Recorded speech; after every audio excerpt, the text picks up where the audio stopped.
On apprend dans votre livre qu'il y a 10 ans, 67% des Israéliens pensaient que, en dehors évidemment d'une guerre possible avec les Arabes, le danger numéro un pour Israël, c'était peut-être une guerre civile qui opposerait laïcs aux religieux. Plutôt une confrontation dure. C'était un moment spécifique, c'est-à-dire c'était avant la seconde intifada. Et c'est pas par hasard que ce sentiment augmente au moment où la tension extérieure diminue, comme dans un système de vases communicants. Et puis c'était un moment où il y avait une manifestation monstre, ultra-orthodoxe. 250 000 de personnes s'étaient réunies à Jérusalem pour dénoncer une décision de la Cour suprême étant la bête noire de l'ultra-orthodoxie, qui justifiait la conversion au judaïsme par d'autres courants. Mais je dirais, cette impression peut être un peu fausse, parce que le livre n'est pas... je ne sonne pas la sonnette d'alarme devant une montée d'une ultra-orthodoxie, d'une montée irrésistible des hommes en noir, comme on les appelle en Israël. C'est pas le point qui me préoccupe le plus. Personnellement, et je crois que pas mal d'Israéliens sont dans mon cas, ce qui est le plus préoccupant, c'est pas l'augmentation en nombre d'ultra-orthodoxes et de petits-enfants qui portent des papillotes. Ce qui est le plus inquiétant, c'est le mélange de nationalisme et de religion. Parce que une société peut accepter que des ultra-orthodoxes ferment la rue un Shabbat, peut accepter que des ultra-orthodoxes refusent une Gay Pride à Jérusalem. Personnellement, je pense que c'est assez plausible. Une société ne peut pas accepter qu'on assassine un Premier ministre parce qu'il a commis le pire qu'une trahison, un véritable sacrilège. Je pense à l'assassinat, évidemment, d'Yitzhak Rabin le 4 novembre 1995 par un jeune, c'était pas un colon, mais peu importe, c'était un type ultranationaliste et religieux, et il l'a assassiné au nom de Dieu. Alors, à partir de ce moment-là, où vous avez ce mélange d'ultranationalisme et de religion, c'est un mélange dangereux. Il faut dire tout de suite que ce n'est pas un mélange spécifique à Israël. Mais dans le contexte israélien, il peut être très dangereux. Et la question que se pose, c'est effectivement, est-ce que ce danger va venir et va augmenter, ou bien peut-être qu'on a passé le moment le plus difficile.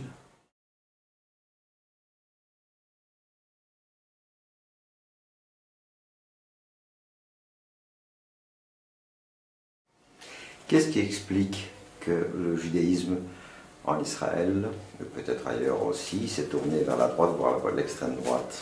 Et pourquoi? Qu'est-ce qui dans le judaïsme peut expliquer cela? Je nuance. Une partie du judaïsme une partie du judaïsme religieux s'est tournée vers l'extrême droite, c'est-à-dire le sionisme religieux. L'autre partie qui est importante, c'est-à-dire l'ultra-orthodoxie, ne s'est pas tournée vers l'extrême droite. Elle s'est alliée avec la droite. Ce n'est pas la même chose, parce qu'on l'a vu, en particulier au moment du retrait de Gaza en 2005, cet appui était plus symbolique que réel. N'empêche que la question se pose. Je veux dire, c'est la question qui est extrêmement complexe, que j'aborde, que je ne résous pas, et qui renvoie à deux types de réponses. La première, c'est une réflexion sur le judaïsme, c'est-à-dire ce qu'on appelle le judaïsme rabbinique.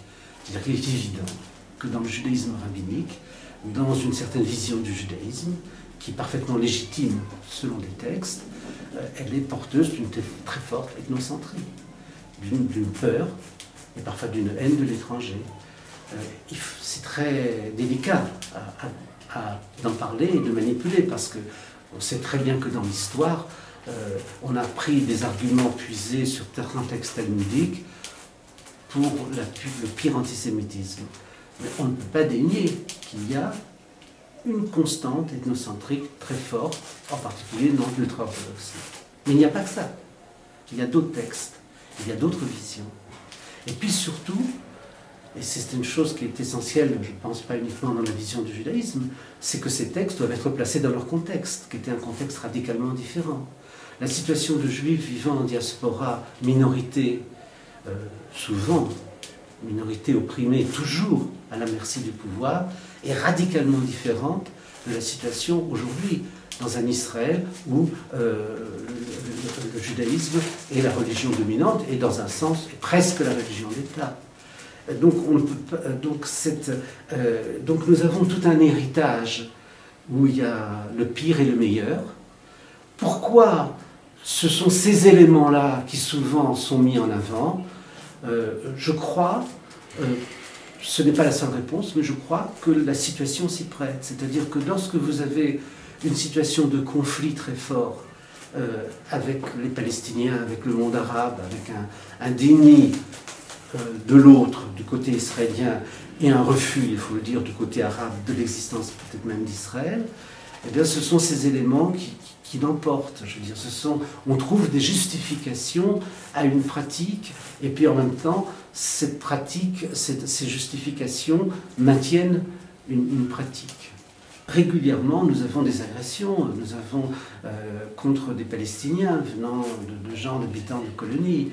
C'est une minorité, mais ce qui est frappant, c'est aussi le laxisme des autorités. C'est-à-dire qu'il y a un mal israélien. Je veux dire, l'exemple le plus flagrant, le plus scandaleux, c'est qu'après le meurtre de Rabin, les rabbins qui d'une façon voilée, mais avaient quasiment poussé au meurtre, puisque en faisant des espèces de fatwas disant qu'il était comme un délateur d'Ibn Moser, qu'il fallait donc qui ont fait des édits qui pouvaient être interprétés comme des condamnations à mort, sans jamais le dire noir sur blanc.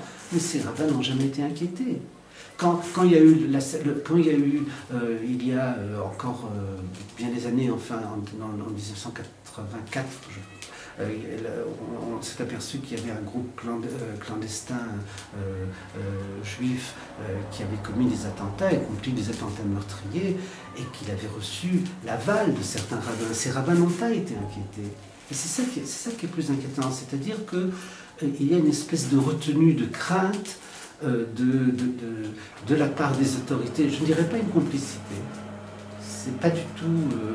le modèle n'est pas du tout la France, l'Algérie, c'est pas du tout ça. Mais une crainte très profonde d'engager une épreuve de force. Et je crois qu'à un moment donné, cette épreuve de force devra se faire. Et je crois aussi que dans cette épreuve de force, on s'apercevra que le camp adverse, enfin le camp, je parle du nationalisme religieux, est beaucoup plus faible qu'on l'imagine. Et le livre traite en particulier de cette question parce que je crois que c'est la première fois où, dans un livre, on exprime le point de vue de penseurs du nationalisme religieux et qui reflète cette inquiétude. Il faut quand même voir que ce mouvement, s'il a réussi, il a réussi l'entreprise de colonisation en Cisjordanie, dont il a été le fer de lance, mais il n'a pas réussi à s'implanter dans les cœurs. Et il n'a pas réussi à imposer sa politique à partir du moment où un gouvernement a été décidé contre. Et il y a deux exemples flagrants. C'est lorsque Begin décide de quitter le Sinaï en 1982. L'opposition est absolument incapable de l'empêcher. Et lorsque Sharon décide en 2005 de quitter la bande de Gaza, ce qui était autrement plus grave, l'opposition a été infiniment plus faible qu'on l'imagine. Elle a été aussi plus faible, il faut le reconnaître, parce que la direction des colons religieux n'a pas voulu l'épreuve de force, n'a pas voulu a refusé d'être entraînée par les éléments les plus extrémistes. Mais elle savait que si elle se laissait entraîner, elle était perdue.